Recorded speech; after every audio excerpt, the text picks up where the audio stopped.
Di dalam nama Allah Bapa dan di dalam nama Anaknya Tuhan Yesus Kristus dan di dalam nama Roh Kudus Khalik langit dan bumi. Amin. Marilah kita sama-sama mengucapkan doa. Ya Tuhan Allah, berkatilah kami dan sinarkanlah wajah-Mu bagi kami yang bersekutu di tempat ini. Amin. Mari kita angkat bunyian melalui buku nyanyian nomor 2 ayat 1 sampai 2.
Salam bagi kita semua.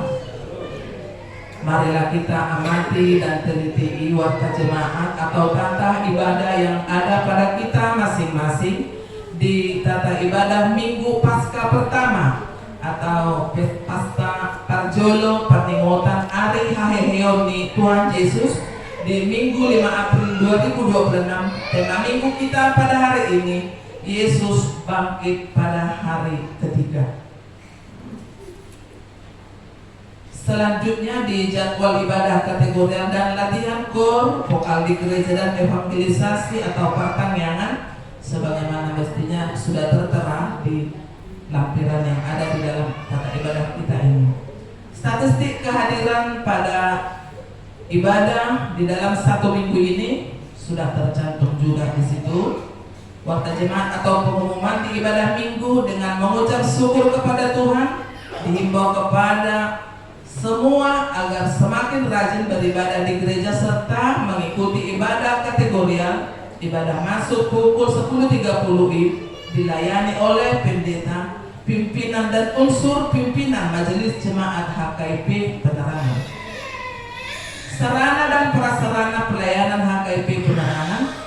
Pimpinan resort Majelis Jemaat HKIP Penerangan menyampaikan terima kasih banyak terhadap seluruh jemaat dan simpatisan yang bisa tetap hadir beribadah dan yang dapat berbagi tanda syukur melalui persembahan bulanan dan ucapan syukur atau janji iman. Doa kita, Tuhan semakin memberkati kita semua dengan seluruh yang kita kerjakan sesuai kehendak Tuhan. Tempat ibadah sebagaimana yang sudah kita ketahui telah diwartakan setiap minggu. Kita masih tetap beribadah di tempat ini menunggu proses pendirian gereja kita HKIP Penerangan terrealisasi. Mari kita sama-sama berusaha agar rencana kita bisa terwujud atas pertolongan tangan Tuhan. Realisasi keputusan rapat tanggal 16 Februari 2025 untuk merealisasikan keputusan rapat Majelis Jemaat tanggal 16 Februari 2025. Mulai Maret kita sudah mulai kumpulkan kewajiban minimal Rp100.000 per kakak khusus untuk biaya pembelian tanah lokasi berdirinya gereja HKIP Penerangan Jambi. Ibadah berjalan, syukur kepada Tuhan. Rangkaian ibadah Pasion Jumat Agung dan Perjamuan Kudus, ibadah pukul 2 atau Marulona Ohong, ibadah subuh, buha hidup dan pasca pertama berjalan dengan baik dan hikmah. Ibadah pasca kedua kita laksanakan di rumah masing-masing. Ini perlu dijelaskan untuk besok karena itu hari kerja. Pasca kedua kita berdua di rumah kita masing-masing. Selanjutnya ibadah kategorial atau pertangyangan untuk peningkatan pertumbuhan dan pendewasaan iman. Kita rencanakan akan melaksanakan ibadah keluarga 1 kali dalam 2 minggu. Akan dimulai hari Rabu 22 April 2026 di gereja. Untuk jadwal berikutnya dihimbau kepada keluarga jemaat yang meminta jadwal sesuai dengan kebutuhan dan kesepakatan keluarga agar berkoordinasi dengan pimpinan Majelis Jemaat, Parhalado dan Amang Pendeta. Maksudnya di sini mulai tanggal 22 kita sudah mengadakan ibadah keluarga dimulai dari gereja ini. Selanjutnya apabila ada di antara keluarga sudah bersepakat kita pas hari ulang tahun pernikahan atau ulang tahun anak atau apapun yang dipentingkan di dalam 2 syukuran keluarga, boleh diminta tanggalnya itu sesuai dengan kebutuhan keluarga. Jadi kita adakan ibadah keluarga 1 kali dalam 2 minggu. Untuk lebih jelas boleh nanti ditanya kembali supaya dijelaskan lebih mendetail. Surat yang masuk Komisi Perempuan Persekutuan Gereja-Gereja di Indonesia Komper PGW Wilayah Jambi nomor 04 garing Komper PGW Jambi 4/2026 perihal ibadah rutin bulanan Komper PGIW Jambi kepada yang terhormat pendeta, pimpinan jemaat, ketua komisi perempuan gereja-gereja, anggota pegawai wilayah Jambi di tempat. Salam sejahtera dalam kasih Tuhan Yesus Kristus.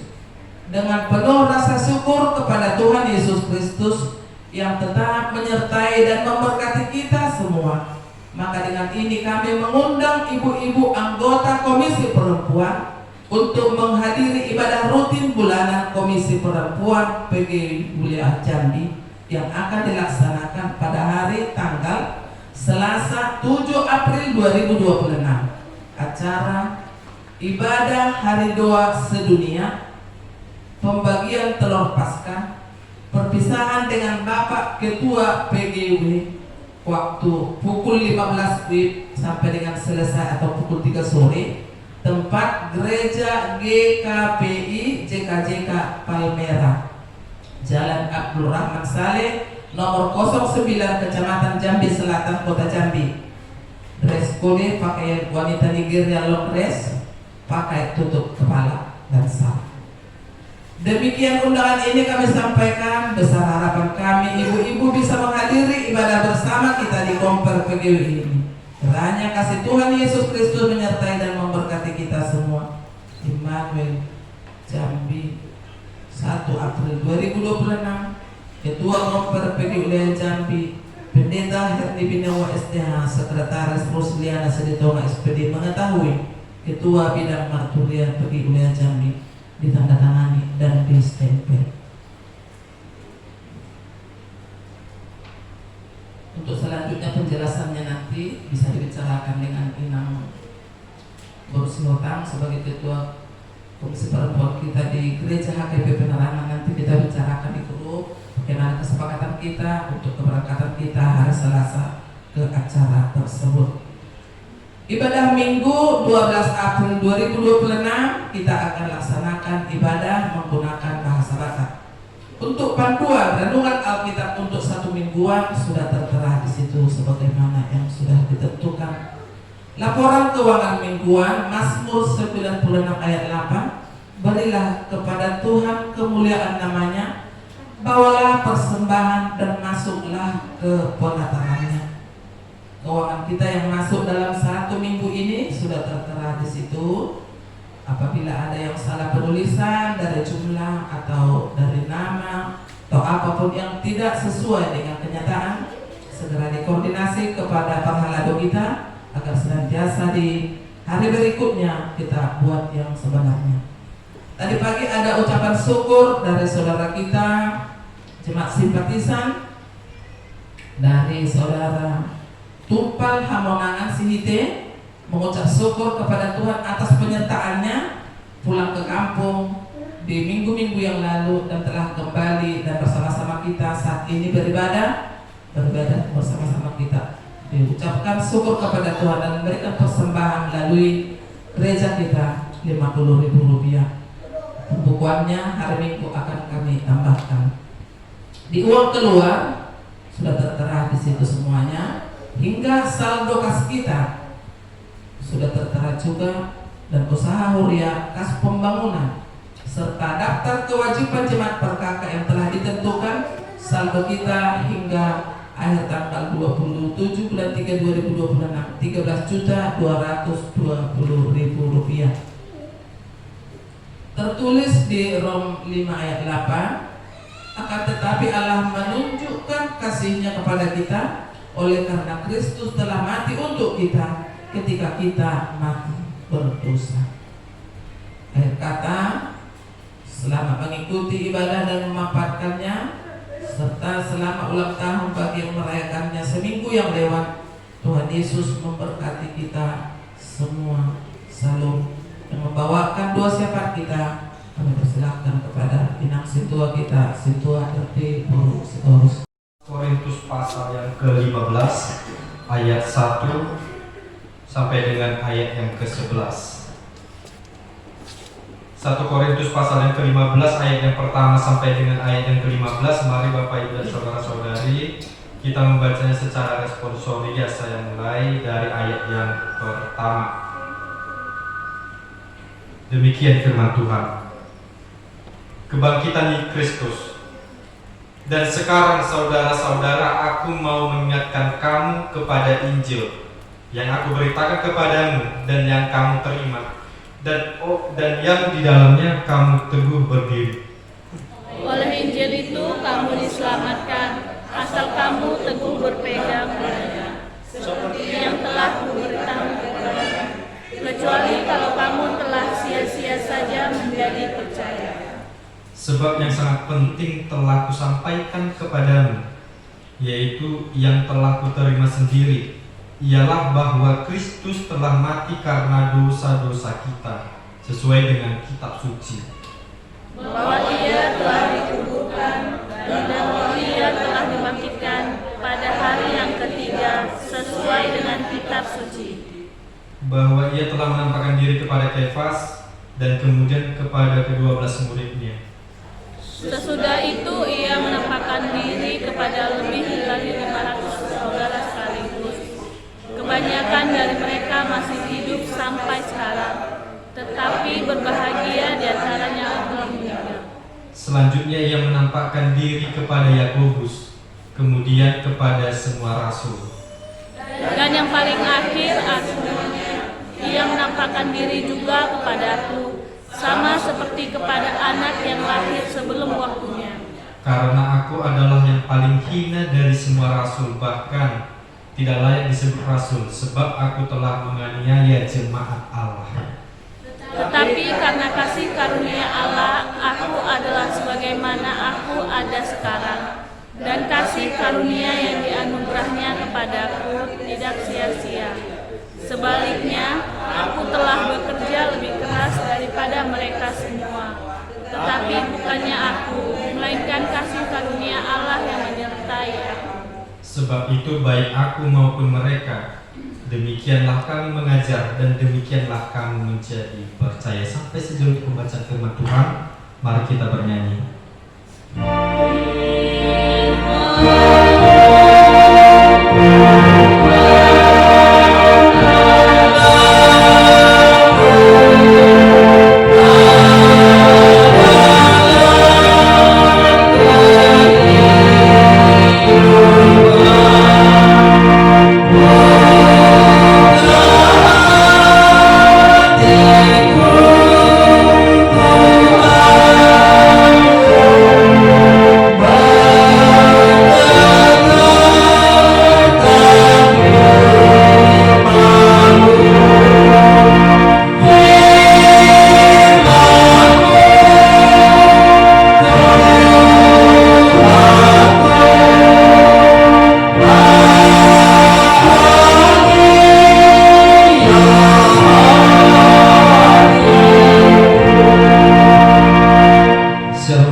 Di mana tadi itu telah jelas Bapak Ibu kita membaca bersama-sama dalam 1 Korintus pasal yang ke-15 ayat 1 sampai dengan ayat yang ke-11. Jelas di sana dikatakan bahwasanya dengan nas tema sekalipun dikatakan kebangkitan Kristus sudah menjadi hal umum. Berarti Paskah itu adalah hari kebangkitan Yesus Kristus. Melalui nas firman Tuhan ini Bapak Ibu ada sebuah cerita tentang seorang anak kecil yang kehilangan ayahnya. Ketika seorang anak kecil itu kehilangan ayahnya, dia sangat bersedih. Dia berlarut-larut dalam kesedihannya. Bahkan tiap malam dia menangis.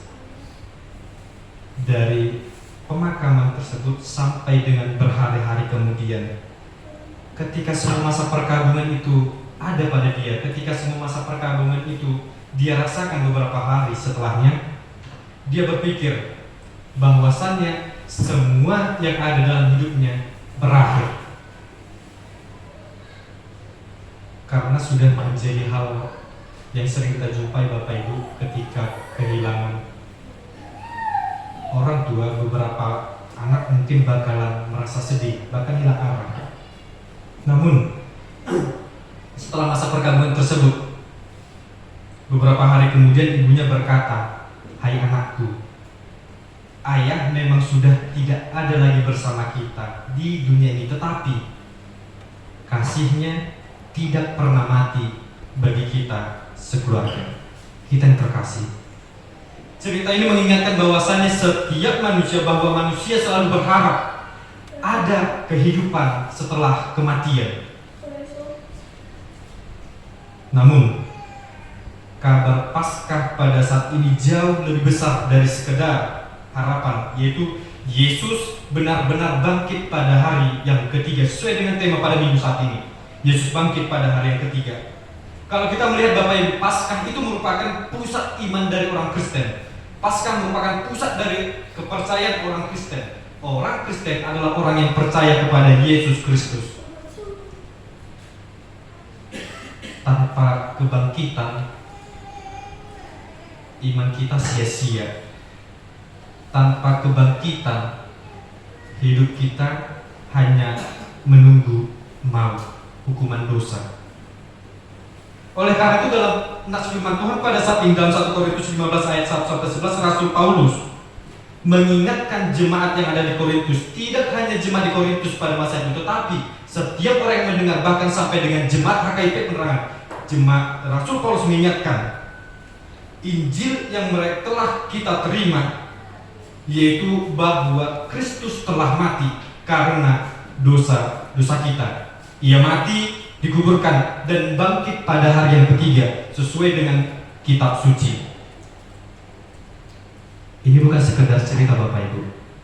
Nas firman Tuhan pada saat ini kita melihat bahwasannya kebangkitan Yesus adalah inti Injil itu sendiri dan dasar iman kita. Kalau kita melihat Injil itu sendiri yang berarti kabar baik. Apa kabar baik itu?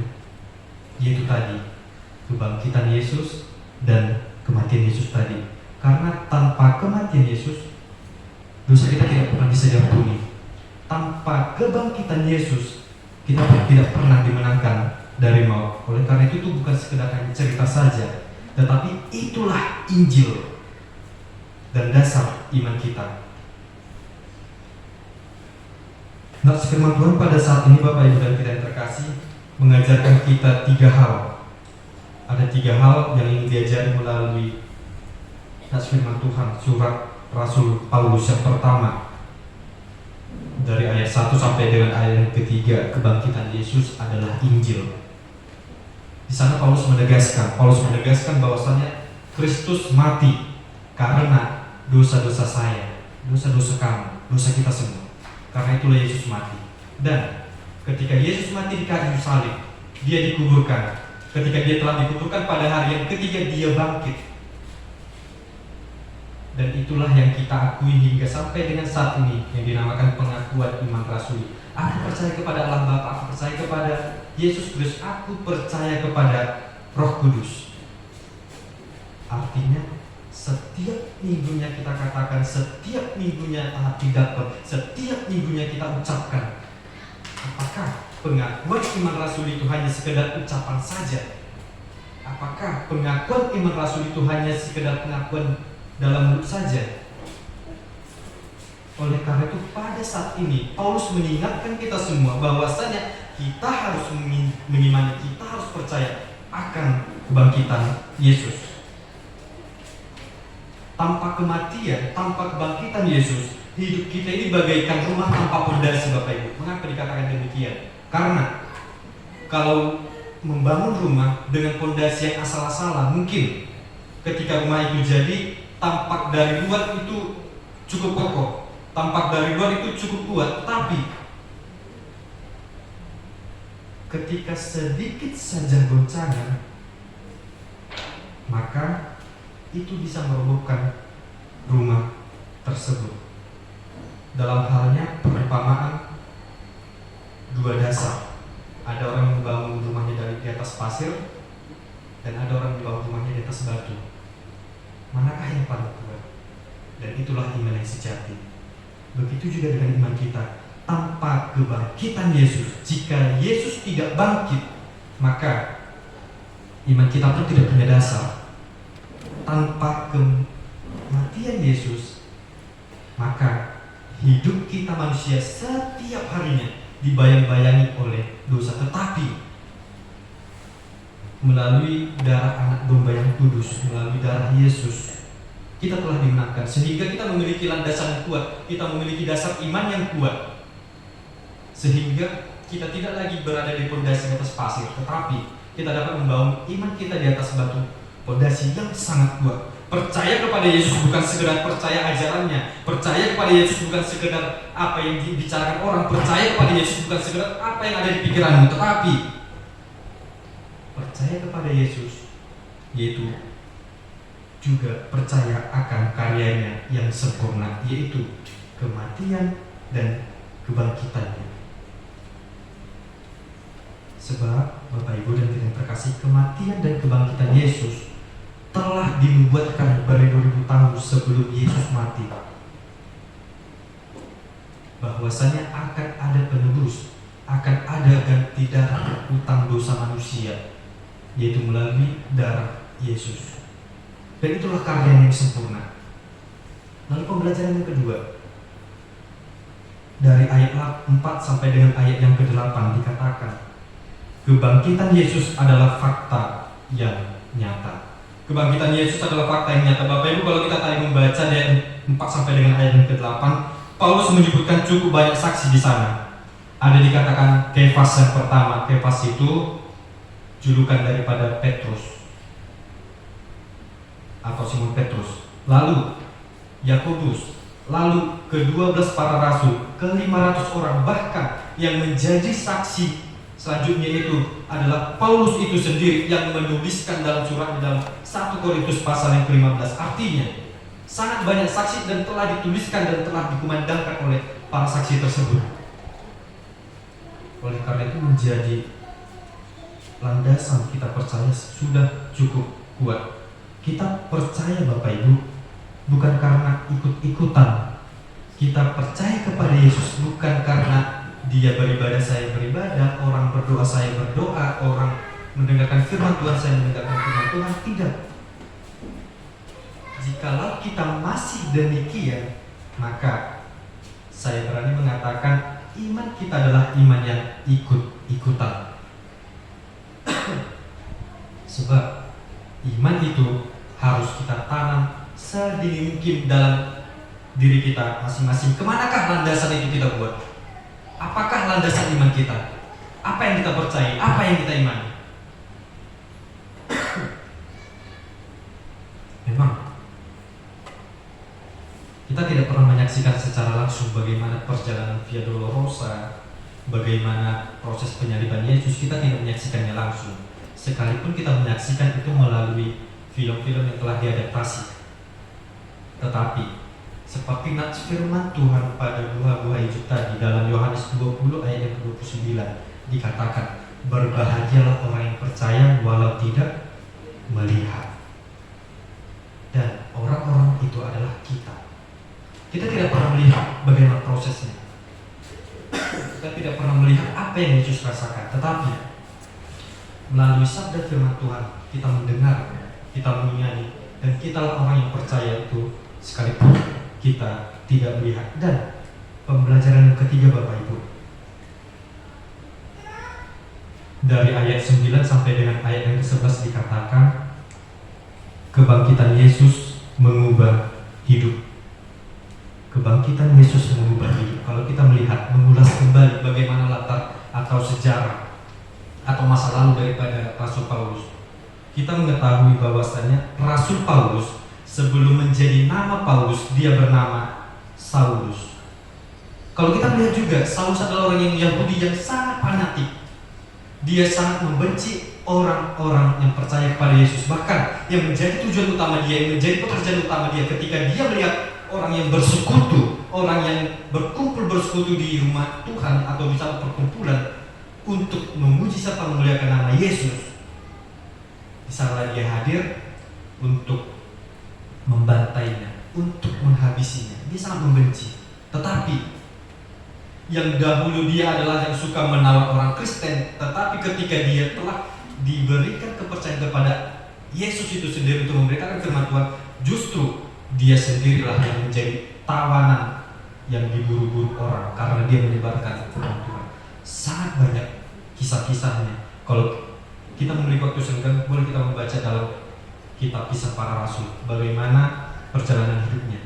Bahkan dia beberapa kali dipenjara, dia beberapa kali disiksa, bahkan dia mengatakan dalam satu suratnya dia hampir mati karena memberitakan firman Tuhan. Dan sekalipun dia hampir mati, dia mengatakan itu bukanlah kerugian, tetapi kematian bagi dia adalah sebuah keuntungan. Paulus dulunya adalah penganiaya jemaat, tetapi berubah total setelah perjumpaan dengan Kristus yang bangkit. Seperti seorang narapidana, Bapak Ibu dan kita yang terkasih, seorang narapidana yang mendapat pengampunan total. Hidupnya yang lama penuh dengan kesalahan, tetapi ketika dia dibebaskan, dia memiliki kesempatan. Dia memiliki kesempatan hidup baru. Ketika kesempatan itu diberikan, tergantung pribadi lepas pribadi. Apakah mau menggunakan secara sebaik mungkin atau mengulangi hidupmu yang masa lalu yang penuh dengan kekelaman. Paulus mengalami hal itu. Dari dia pembenci orang-orang yang memberitakan Injil, dia menjadi pemberita Injil. Dari orang yang menentang, dia menjadi pelayan Tuhan. Artinya berbanding kembali kehidupannya. Nama Saulus tadi benar-benar ditinggalkan dan dia menghidupi nama Paulus, yang menjadi seorang pemberita, yang menjadi seorang pelayan. Ketika Yesus bangkit itu memiliki makna. Ketika Yesus bangkit, maka tidak ada hidup yang rusak untuk dipulihkan. Tidak ada hidup yang terlalu rusak untuk dipulihkan. Tidak ada yang dosa yang terlalu besar untuk diampuni. Oleh sebab karena kematian Yesus, dosa kita diampuni. Oleh karena kebangkitan Yesus, kita dipulihkan.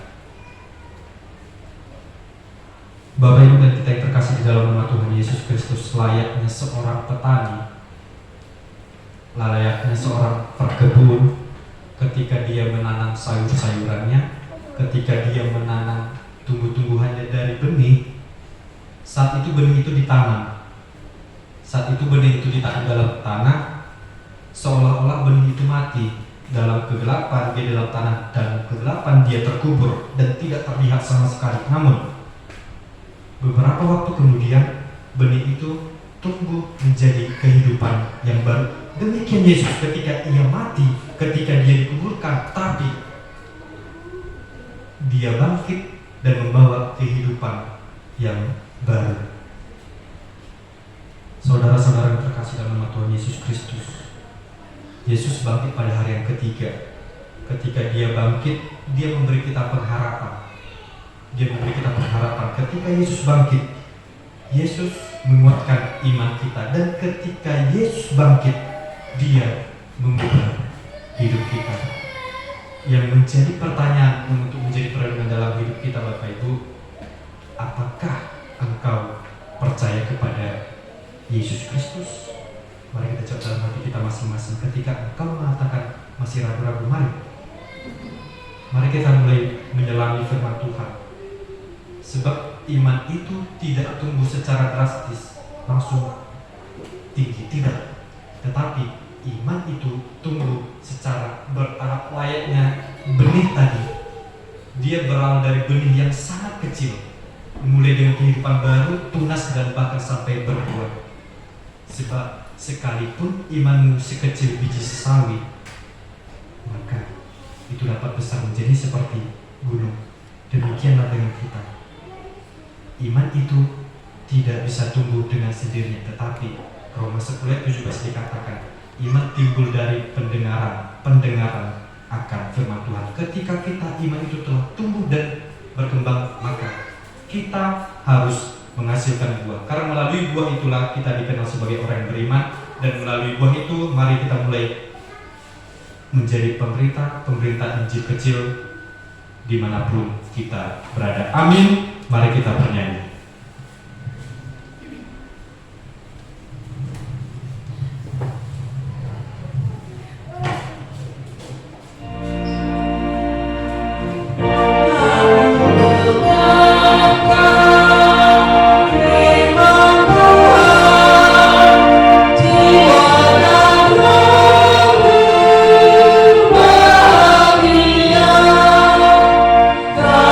Aku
marilah kita berdoa untuk menyerahkan persembahan kita kepada Tuhan.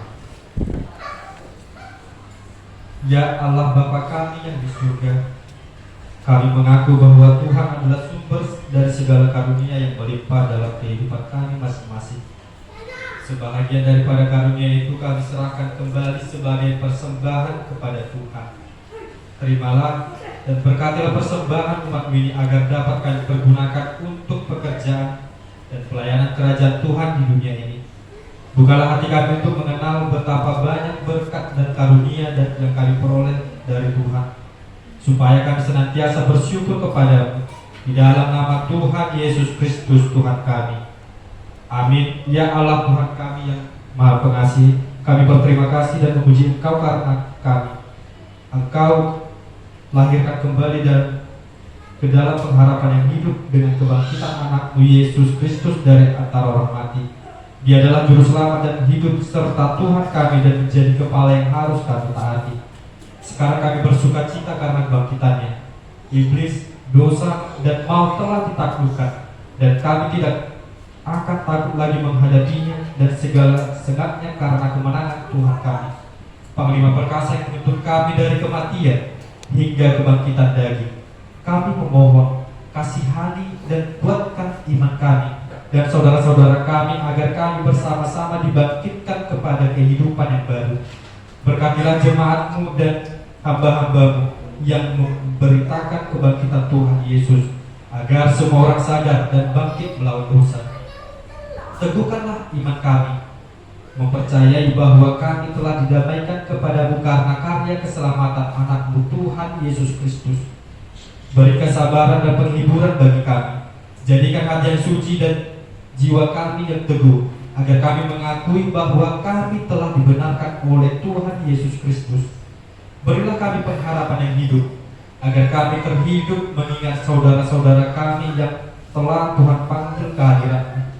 Dan hati kami terhibur dalam penderitaan di dunia ini.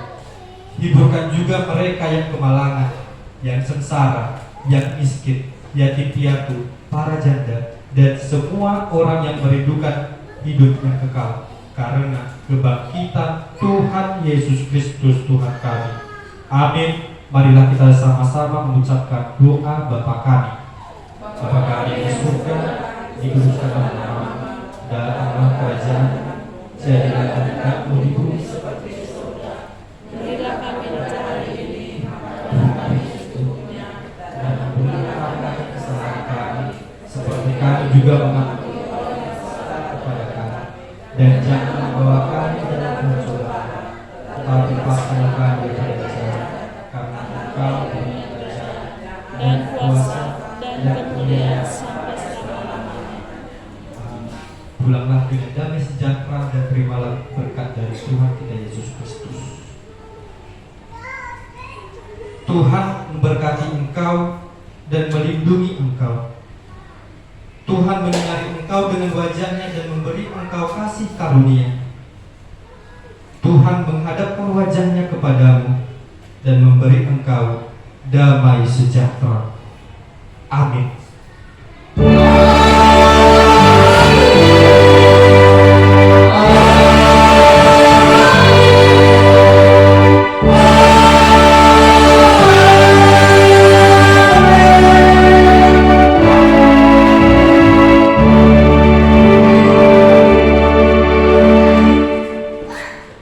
Selamat Hari Paskah.